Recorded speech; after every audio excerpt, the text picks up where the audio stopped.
আসসালামু আলাইকুম ওয়া রাহমাতুল্লাহি ওয়া বারাকাতুহু। আলহামদুলিল্লাহ ওয়াসসালাতু ওয়াসসালামু আলা রাসূলিল্লাহ ওয়া আলা আলিহি ওয়া সাহবিহি ওয়া বারিক ওয়াসাল্লিম। এখন যে বিষয়বস্তুর উপরে আলোচনা হবে বা হাদিস পড়া হবে সেটা হচ্ছে যে জান্নাতে যাওয়ার সব থেকে ছোট আমল। হয়তো আমল দুটোর নাম ছোট, কিন্তু আমল দুটো করা বা এই আমলের ফল খুবই বড়। আল্লাহ তাআলা আমাকেও আপনাকে সে আমল দুটো করার তৌফিক দান করুন। এই দুটো কাজ করলে আপনার যদি শিরক মুক্ত ঈমান দুনিয়া থেকে নিয়ে যেতে পারেন, আপনি জান্নাতি। আসুন হাদিস থেকে শুনি।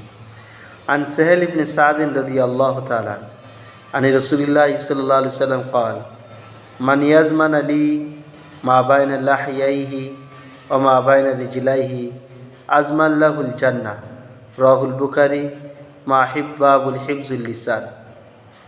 হযরতে সাহাল ইবনে সাদ রাদিয়াল্লাহু তাআলা আনহু বর্ণনা করছেন,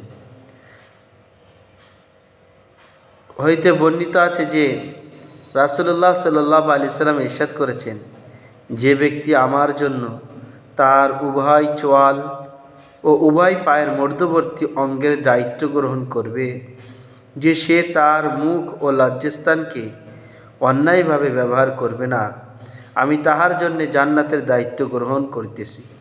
বুখারী শরীফের হাদিস। কত বড় উপকারের দুটি কাজ, একটা হচ্ছে নিজের মুখ আর একটা হচ্ছে নিজের লজ্জাস্থান। অর্থাৎ আমরা মুখের দ্বারাই তো মানুষকে কষ্ট দেই, আমরা মুখের দ্বারাই তো মানুষকে গীবত করি, আমরা মুখের দ্বারাই তো মানুষের চুগলখড়ি করি, আমি মুখের দ্বারাই তো মানুষকে ক্ষতি করি। ওই জন্যই বলা হচ্ছে যে আমরা যদি মুখকে অন্যায়ভাবে ব্যবহার না করি এবং আমাদের লজ্জাস্থান অন্যায়ভাবে ব্যবহার যদি না করি, লজ্জাস্থানের অন্যায়ভাবে ব্যবহার হচ্ছে এই নিজের স্ত্রী ছাড়া অন্য কাউকে স্পর্শে নেওয়া, তো এটি হচ্ছে অন্যায় ব্যবহার। হাদিসের মধ্যে সে মান সামাতা নাজা, যে নিজের মুখ বন্ধ রাখলে সে নাজাত পেয়ে গেল। আমরা সকলেই জানি যে আমাদের বাংলায় একটা প্রচলিত আছে, বুবার কোনো শত্রু নাই। আর হাদিসে কি বলছে, মান সামাতা নাজা, যে নিজের মুখটা বন্ধ রাখলে সে নাজাত পেয়ে গেল। এবং হাদিসের মধ্যে আরো বলা হয়েছে যে আমরা রাসূল পাক সাল্লাল্লাহু আলাইহি সাল্লামের সাহাবাদের মারফতে আমরা যে সমস্ত হাদিস পেয়েছি, যেমন একটি হাদিস আছে, মান কানা ইউমিনু বিল্লাহি ওয়াল ইয়াউমিল আখির ফালিয়াকুন খায়রান আও লিয়াসমুত, যে ব্যক্তি আল্লাহ তাআলাকে ভয় করেন এবং আল্লাহ তাআলাকে এক বলে জানেন, কিয়ামতের দিনকে বিশ্বাস করেন, সে এত মুখ দিয়ে মানুষের কল্যাণের কথা উচ্চারণ করবে আর নাহলে নিজের মুখটা বন্ধ রাখবে।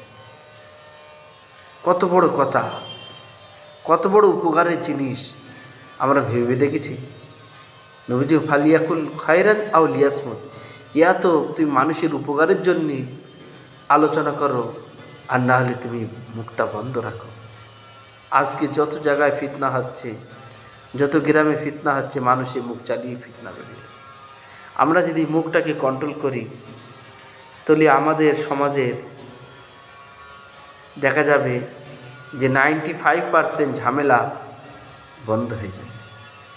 মুসলমানদের মধ্যে যে দলাদলি চলছে, এটি বন্ধ হয়ে যাবে।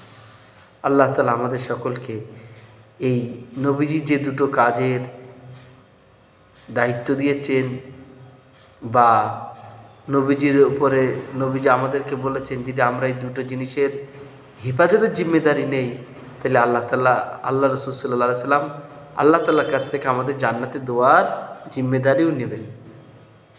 তো আল্লাহ তাআলা আমাকেও আপনাকে এই দুটো কাজকে এই দুটো জিনিসকে হেফাজত করার তৌফিক দান করুন, বলুন আমিন।